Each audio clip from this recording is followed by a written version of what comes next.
Is this game a bad reflection of humanity? Does it deserve the hate from the community? In 2023, is it even a good game? Yo, what's up, everyone's doing amazing. Happy 2024. This is the first episode of 2024. Hope nothing but the best and success for all of you. 2024, I'm sure, will be your year.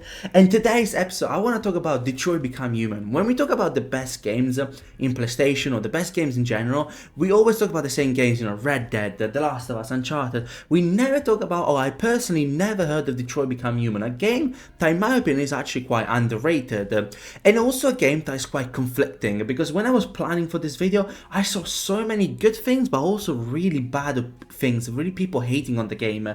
So in this episode, I kind of want to talk about my experience, my personal, choices I made in the game.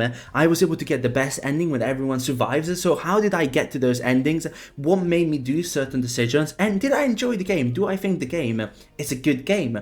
Because overall, like I've seen, I think it's a really conflicting game at this point. And I was almost tempted not to make this video. So let's jump into it. Let's see what is gonna happen if I get cancelled by making this video, but we will see. So let's jump straight into it. So the first thing I want to talk about is the experience and the gameplay. So the graphics, in my opinion, were extremely sharp and clear.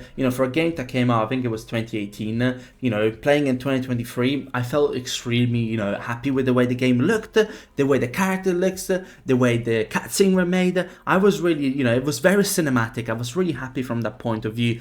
The movement, however, wasn't fluid in my opinion. I hated the movement. I got stuck so many times, maybe because of my clumsy ass fingers, but I just didn't enjoy the movement. I didn't feel it very smooth. It reminded me a lot of The Walking Dead in season 1, which I hated the movement as well. So I wasn't really a big fan of the movement, but it's a very intuitive game. There is some sort of exploration, and I feel like when I was looking, online, they all said that before playing this game, make sure to take time exploring things because it will help you make decisions in the future. And to one extent, that is true, but not entirely, in my opinion, because I can only think right now of 2 moments where exploring your surrounding actually led to a better decision making. Like one of them was, for example, at the beginning of the game when you play as Connor. Looking around allows you to gather information so that you can make decisions. And number 2 was probably when you're playing as Kara and you get trapped in the Widow's basement, and not to go to certain doors, or to open certain things because you explored, and that kind of helps you escaping. But there's not that much of that, so I think exploration is there, but it's limited. I love the choice system, and I love the event branches. I think it is a really complex game, and it really shows how many different ways you can play the game, and I had a blast. I felt very immersive. I love the 3 different stories of Connor, of Markus and Kara. I thought they told 3 different stories from very different angles. Markus was all about the soul, making sure wanted the androids to be seen as human beings. Connor was about the mind, separating his AI technology or his AI mindset to become a human mind. And Kara was about the heart, feeling love, feeling warm, those kind of like angles, which I really enjoyed. There is a political and civil rights theme. It's very strong. If you didn't see it, hats to you, but there is there, and I saw it, I recognize it, and I'm not the biggest political guy, and I don't feel confident, or I don't feel comfortable talking about it, but I do think they did a good job, introducing a civil rights movement, especially because most people who play games is under 18, so for someone who's under 18, getting into contact with a game about, about civil rights, about, injustice, but it didn't impact me, I didn't feel like it was shoved to my face. And for that reason, I think the experience I had was extremely well, and I want to give a nice 8.5 out of 10 just because of the gameplay. It was felt a bit rustic in some movements, or it could have exploration of as well could have done a bit better. So the first character I want to talk about is Kara, which I think her story is the story of the heart. And I love, while playing as Kara, the urge of taking care of Alice grows stronger and stronger as you develop through the chapters. And the way I played as Kara was in 2 ways. Number 1, I wanted to be a good influence for Alice. So anything to do with stealing, hurting people, or leaving people behind were off the table. And secondly, I wanted her safety above anything else. So that's kind of what guided my decision making. And I think there's like 4 iconic moments when playing as Kara. The first one is the house. So I got in the mansion. So I got my memory resetted. So the fact that we were able to remember Alice, we were able to remember who Kara was, even after a memory reset, show how strong and how compassionate her memory are. And it shows she has heart inside of it. It's not just programming. Secondly was when we had to choose where to sleep. We had the choice of the motel, the house, or the car, with the car being the least likable place to be. But after seeing, and originally I wanted to go for the motel, but when seeing Alice's reaction to us stealing, I didn't feel like that was the right decision to do anymore. So I decided to sleep in the car. And again, the way we see Kara taking care of Alice, I think it was incredibly moving, and it was the beginning of the bond forming. Then I love the mission about the police officer interrogating us in the house. I think we played that extremely well. No clues left. We were spotless. But it was a great level, and again, it shows that even in moments of difficulty, they can hold the androids, even though they can be deviants, they can still be really calm under pressure. And lastly was the border scene. I loved how when we go to the bathroom, because we think we're gonna get caught, because they're gonna they're scanning for androids. Kara just start breaking down to Rose, crying. I just loved that scene, and I loved even Sam. I think it was Sam, Rose's son, who says, at the beginning I didn't like you, but now I can see you really care about her. You really are humans. And I think that really shows the power of Kara's journey as an android, developing those feelings, developing her heart, her compassion. I think that's it's pretty much her message, is how androids can feel emotions. And I think that moment when we're looking ourselves in the mirror is so powerful. Even I decided to steal the tickets. I think that was a really easy decision, again, because I wanted the Alice safety above anything else. And I know a lot of people didn't like the fact that Alice was an android, because they said, oh, that means it wasn't her programming, not to be, to love Kara. It's not actual real emotions. But I don't really see that as an argument, because even when we didn't know Alice was an android, Kara showed so much love and compassion towards that character that I think I can see the argument and I respect it, but I want to see the other side of the glass, like we can say. But overall, this is a story of the heart. I absolutely loved it. 9 out of 10 on this.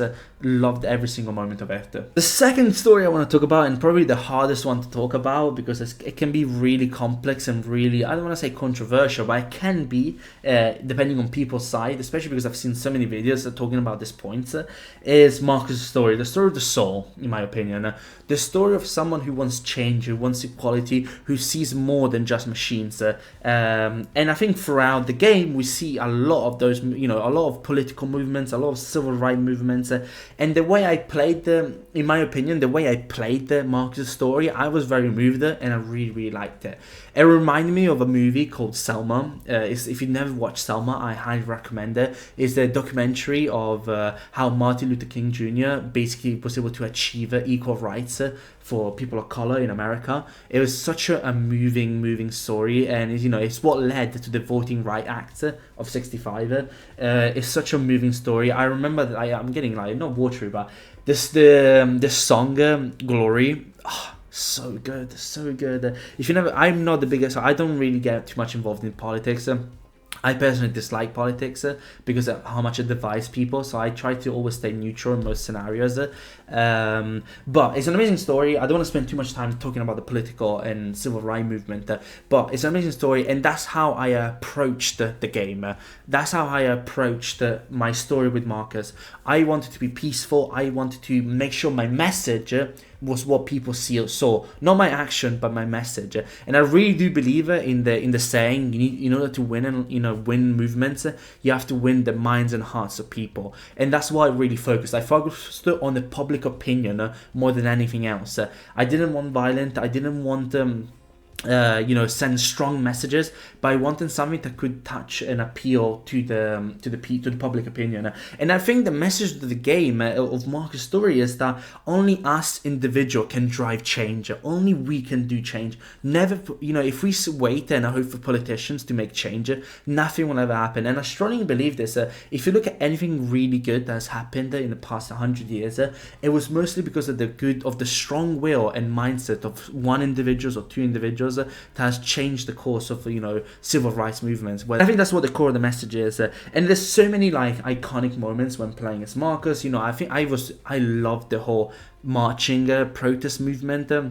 I love the music that when you play as Markus, and I love Markus' journey in general. When you start as a simple robot, an android for this painter, and then you basically get betrayed, and you see how badly androids are being treated. You see the hardship that androids are being faced, and even though they're just machines, inside inside of it that there are feelings and they're deviants, so that that what is happening is not right, and I feel like I personally, like I said, maybe because I'm simple-minded, who knows, who the fuck knows, but I really enjoyed it. I was moved personally. I don't agree with the criticism. I saw some people talking about on YouTube saying, oh, it was a horrible writing, horrible representation of the civil rights movements, horrible comparison, but in my opinion, this is it's not supposed to be a comparison at all. Like, nothing can ever compare to the horrible things that happened before, the voting rights, before equality. Nothing can ever compare that. And I do understand the criticism, and I do understand that maybe this is not the best representation of any movement, especially, the game released in 2018. We've seen so much change from a civil rights perspective since 2018. But I still think, it shows it shows somewhat of a true aspect that, the news media being negative. I think that's always been the case. Whatever you do, the media will always try to go clicks over truth, in my opinion. And I think overall, the game, if you look at it just as a game and not as anything else, I think as a good message and as a good intentions. So I think Markus' journey was really moving, and I really, really liked it. And I hope people can see that, as it is. But I do understand the criticism, and I do, I do see it, and I'm not gonna just ignore it. But I really, I believe it's not supposed to be a comparison. But that's just me. This is the point of this, this podcast is to kind of see whether people disagree or not. But I really, really liked Markus' story. I really felt immersed into the movement, and I liked the choices that he made because I was able to, to stay peaceful throughout. Lastly, we have Connor, the battle of the mind. Where we see Connor with this high-tech, high-advanced, next-gen android who's supposed to be better than any other androids, changing, struggling with his identity, whether he doesn't understand whether he's a deviant or whether he's an android. And I personally loved Connor's story, the battle, the struggle of identity of his character. I really, really liked it. There were so many iconic moments and iconic characters in his storyline, especially Hank. I loved Hank as a character, as a sidekick. I think Hank is the catalyst that changes Connor. And when we work, I think it was a very moving moment when Connor discovers the suicidal thoughts of Hank and tries to help him. I loved it, how we were able to trust him, and I felt throughout the game so many times I was, the relationship with Hank wasn't improving. Everything I said was the wrong or was bad, but in the end, I think we were able to build such a good link with Hank, and I did at the beginning. Not save him. The first option you had between saving him and not, he has an 80% chance of survival, and obviously, I just went to catch the criminal, but looking back, maybe I should have helped him. But after that, I decided, this is one of those things where you have to decide, and I feel like working with Hank, working with other people, and, I feel like, especially, when we find the androids who are strippers and they love each other, that's another really cool piece that shows the love, the heart, the compassion of androids. They're not just machines. And I feel like that really made Connor switch. And if I was playing as Connor, I would definitely, I've become a deviant. The one criticism which I read online and I really agree with is I really wish that the switch between Connor from Android to deviant was made by Hank and not by Markus. I was really annoyed a bit. Like, looking back, I wasn't too happy about it either, because you play so much with Hank, you would expect Hank to be the one that makes Connor become a deviant, but instead it's Markus. It's not a massive thing, but it's one of those things that I would have added to the relationship of Connor and Hank even more. I love the fact that we can tell, Hank's son, and again, this is one of those things that exploration was really important. If we didn't explore, we might not know that his name was Cole, and again, we find out the tragic backstory of Hank as a character. I just loved playing as Connor so much, and I'm really happy being a deviant. And thank God we didn't shoot. I think the critical moment in Connor's story is whether you follow your mission and kill the android, or don't kill the android and disobey your orders. And when you're working with one of the founders of Cyberlife, and I decided obviously not to shoot because, like I said, I think at that point of the story, Connor has learned that there's more to it. There's a conflict of identity within himself, and when he says, "Oh, I always leave a back program or an exit to my programs," that I think is the turning moment for Connor, where he knows that he can escape this reality. And I love the fact that he becomes a deviant. He helps Markus on his journey and joins him. And at the end, the hug between Hank and Connor is so moving, because now they're both friends. Hank has finally found the sidekick that he can work with. So I found Connor's story about the mind extremely fun. Another really easily 10 out of 10. I think Connor's story was one of my favorites. For me, definitely they're all amazing. They're all like 9.5 out of 10. Easily, but Connor is just such an amazing story. I loved it from the beginning to the end. I love his character. I love his in his missions as well. The detective work, all those factors I think plays into being an amazing character. So what are my final thoughts on the game? Overall, I think the game is amazing. I really enjoyed it. I think it's a great, really underrated game that is not talked about enough, in my opinion. I definitely would put this in on my top 10 games of all time, maybe top 15, but top 10 for sure. It's a great game. I love the characters. I love Kara, Markus, and Connor so much. I think their unique perspective and unique experiences really portray the full picture of the androids.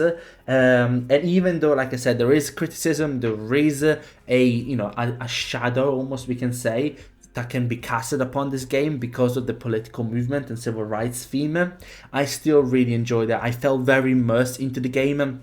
I felt hooked. I personally give this game a 9 out of 10, 8.5 out of 10. Easily. I really enjoyed it. It was a great game, very immersive, but I do love it. I do consider this a great game, and I really suggest, if you have never played it, to play it, and if you played it already, to tell me what's your opinion. I personally enjoyed all my stories. Like I said, I was able to get a good ending overall, and I really liked the ending where everyone survives, and it really made me question my choices, because there's a lot of times where the point of the game is to make you choose between the lesser of good evils, and I really like those kind of games that makes you do moral questions, morals, makes you question your own morality. Really good game. I really enjoyed it. Let me know what you guys think, and thank you so much for listening. I hope you all have an amazing 2024. And like I said, if you have any comments, anything, let me know. Please subscribe and like the video if you want to see more. Like, I have really cool videos planned for the next couple of weeks. 2 of them which I'm really excited about, which I'm going to start working on soon. But overall, stay safe. Love you all. Be good, and always, like I said, be the change you want to see in the world. Love you all. Stay safe. Bye.